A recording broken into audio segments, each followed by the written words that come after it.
The ideas of the ruling class are in every epoch. The ruling ideas, such as the class, which is the ruling material force of society, is at the same time its ruling intellectual force. The class which has the means of material production at its disposal consequently also controls the means of mental production, so that the idea of those who lack the means of mental production are on the whole subject to it.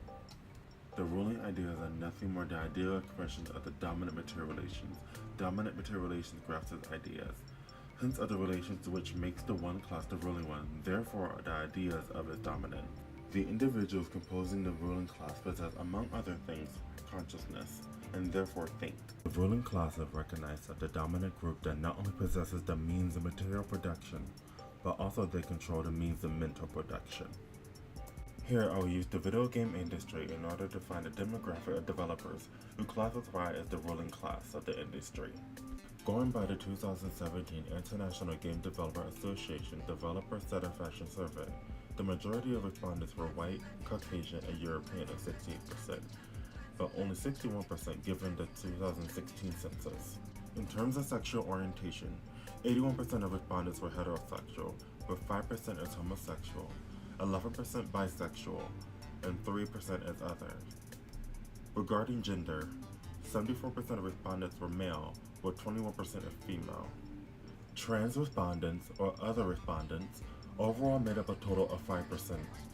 This potentially ties into the U.S. population census of July 1st, 2017, where white individuals made up about 76.6% of the population, but white, non-Hispanic, or Latino individuals made up 60.7% of the population. As exhibited in the 2017 survey, along with the 2017 census, non-white groups each made up as a total of less than 20%.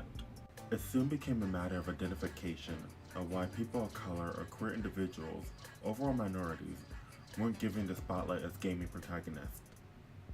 This became much more prevalent as gaming critics and consumers began to recognize what was known as the curse of the scruffy white male. This repetitive archetype in gaming consisted of a heterosexual white male who was in his early 30s and had a stubble and no characterization beyond anger and sadness. Mental productions of the ruling class also not only tend to reflect the dominant groups, but also the consumers of the material productions. As you might see, there isn't much of a difference between the mental productions or gaming protagonists shown here. Ultimately, while people of color and LGBT plus individuals do exist in the gaming industry, it's pretty simple to explain why some mental productions look like this, and we see less mental productions that look like this.